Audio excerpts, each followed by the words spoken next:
Nissan calls the new Pathfinder the next generation SUV. That's basically code for we've largely given up on off-road. But for most of their buyers, I bet that's a bullseye. Let's check out the 2013 Pathfinder in four-wheel drive trim and platinum level. Check the tech.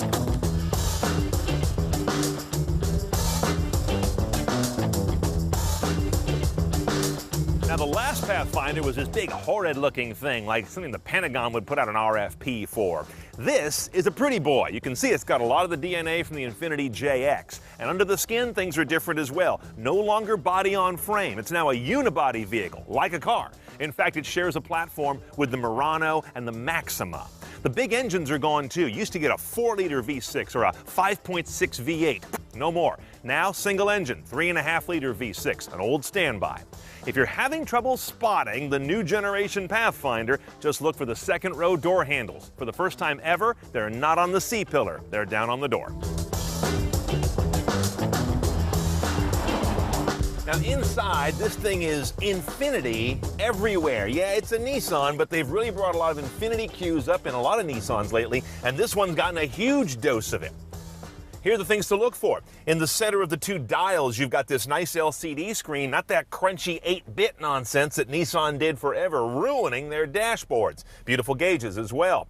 Look over here, that's the Infiniti controller we've seen showing up in Nissans for a model year or two, with a rotating ring, an enter button in the center, and these compass buttons around it. All of this is Infiniti stuff, as is this sort of dual dog bone layout of the climate controls below it there and the audio settings.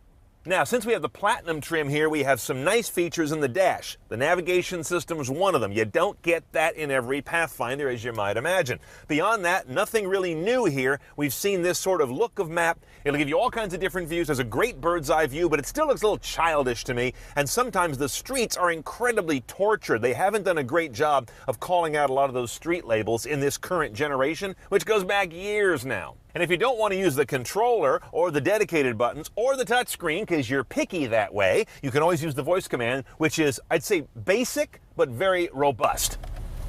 Would you like to access phone? Navigation. Navigation. Please say address. Address. What state, please? For Canada. California. California.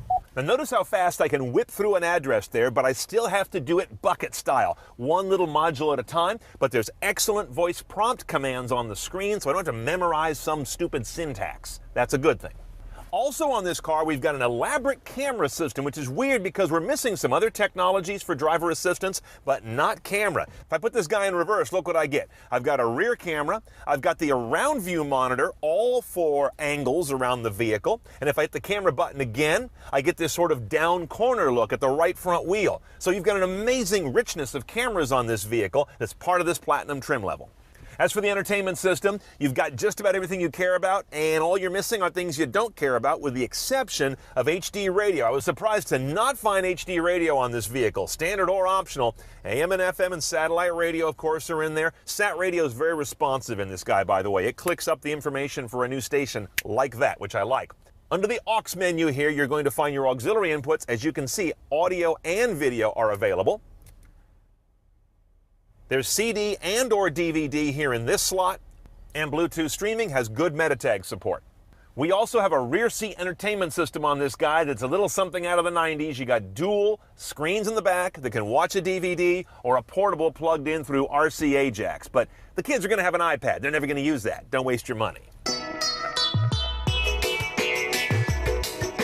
Now, in its new, highly suburbanized role, the Pathfinder is nothing if not a people hauler. So let's see how people get in the third row.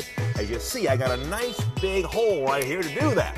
If that's too complicated to make happen, it's not worth it. So let's see how easy it is. There's one big lift latch on the shoulder of the seat. You pull that up and just push the whole mess forward. Now I got one over here as well. That's actually quite easy. It gives you a real hole. Once you get back here, you find a bench reminiscent of the one in the Reformatory in Oliver Twist, but the bear doesn't care.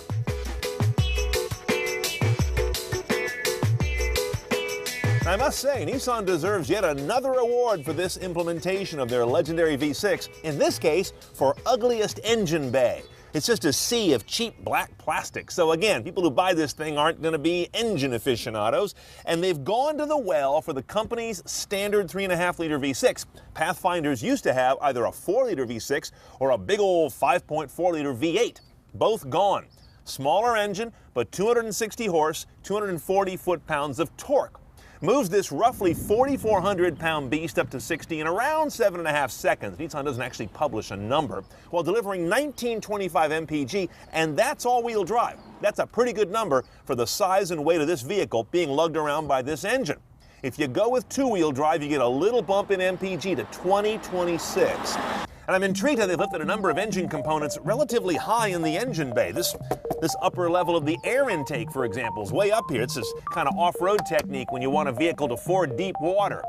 Only time this thing's going to ford deep water is when a water main breaks at the mall.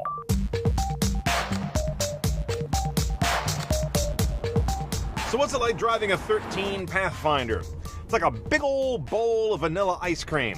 It's very vanilla. Interestingly, it's one of the few vehicles I've seen lately whose automatic transmission, we'll talk about that in a minute, does not have a shiftable gate or a sport mode or paddles. Now, this is not truly an automatic. It's a continuously variable transmission, and I'm ready to pronounce it perhaps the best ever made. When I got in this car, and I always do my blind taste test when I first get into a car that comes in our garage, I don't look at any of the data. I drive it first. I could have sworn this was an automatic with actual gears. It is not. And that's a testimony to how firm and direct and sort of responsive it is. So nice job on the CVT, but Nissan's always done that. Power delivery is perfectly good as well, but there's nothing urgent or responsive about it. So it's a vehicle that feels like it's sort of not a driver's vehicle in any condition whatsoever. The handling is pretty wallowy. It's not, it's not dangerously so, but there's nothing exciting about driving this Pathfinder in any way, shape, or form. Let's talk about room inside. This is a nice, spacious vehicle now, which was one of the knocks against the earlier generations of Pathfinder. Real spacious, lots of elbow and shoulder and headroom. If I look back over the corner, dreadful blind spots in the far corners, but the sides are nice and open for good visibility. Okay, let's price a 2013 Pathfinder. Platinum trim, pretty much near the top of the stack, about $42,000. Now, I'd add to that the Platinum Premium package, $2,300 more. It's going to get you that very cool panoramic glass roof over second and third row, tri-zone climate control, fewer arguments about that on a long road trip, and the largely useless rear seat entertainment system. I'd love to pull that out, but it's part of the package, and the deal is pretty good overall. So all in, it's a prettier Pathfinder. It's car-based. It has a one-choice smaller engine, retains credible all-wheel drive, and much better fuel economy. Nothing impressed me about driving it, but that isn't the point in this guy. It hauls people and stuff well while being very suburban, and that's going to be a bullseye on the intended buyer.